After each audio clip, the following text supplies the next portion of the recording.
నెల్లూరు జిల్లాలో అక్రమ మైనింగ్ పై టీడీపీ నేత సోమిరెడ్డి ఆందోళన చేపట్టారు.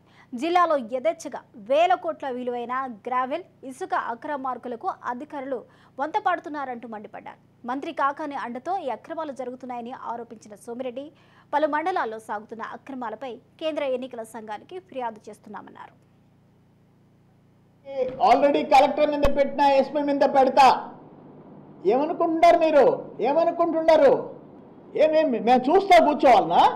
మీరు దోచుకుంటుంటే నువ్వు ఐఏఎస్ కావచ్చు, ఐపీఎస్ కావచ్చు, ఇప్పటికైనా పోయి టోటల్ ఇప్పుడు దాకా జరిగిన దాని మీద యాక్షన్ తీసుకో. ఈరోజు పెద్ద ఆయనకి కలెక్టర్కి చంద్రమోహన్ రెడ్డి ఒక పిటిషన్ పంపించాడు నా వాట్సాప్కి. దాని మీద చర్యలు తీసుకునే ప్రయత్నం చేయండి. ఏంటది? కళ్ళు కనపడలా నీకా?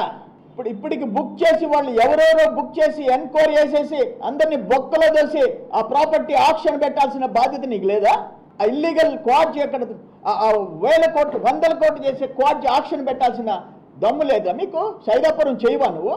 ఒక్క సంవత్సరం నుంచి సైదాపురం దోచుకుంటుంటే నీ కళ్ళు కనపడలే? నువ్వు కలెక్టర్వా? నువ్వు ఎస్పీవా? వీటన్నిటి మీద ఎంక్వైరీ చేస్తాం. నేనైతే ఎలక్షన్ కమిషన్కి నిన్న కలెక్టర్ మీద కంప్లైంట్ చేశా, ఈరోజు ఎస్పీ మీద చేస్తా. తర్వాత ఏం చేయాలో చేస్తాం. మా గవర్నమెంట్ వస్తే గవర్నమెంట్ వస్తుంది. గవర్నమెంట్ రాగానే సిట్ వేస్తాం, స్పెషల్ ఇన్వెస్టిగేషన్ టీం వేస్తాం. స్పెషల్ ఇన్వెస్టిగేషన్ టీం అంత తేలిగ్గా వదిలిపెట్టాం.